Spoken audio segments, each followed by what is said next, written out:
My next question is, can you walk me through like the Git process after you writing your feature code is completed? Can you just walk me through the Git setup? Yes, I can do that. At first, you have to create a repository in your GitHub. So after you do that, at first you have to initialize your code by using the command git init.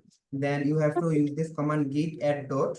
By doing this, you will get all your code to in your local service. And after that, you have to commit them. And the commit should be individually, like it shouldn't it be a meaningful commit so that other developers to know what you actually made the changes in here. Then you have to add the origin. To add the origin, when you go to GitHub, in a section you say clone. So when you click on this, there will be URL for the HTTPS request. You just have to copy that and you just have to paste that command like git or origin. Then you have to paste that, and after that you just have to push it to the GitHub, and it will push it into the GitHub.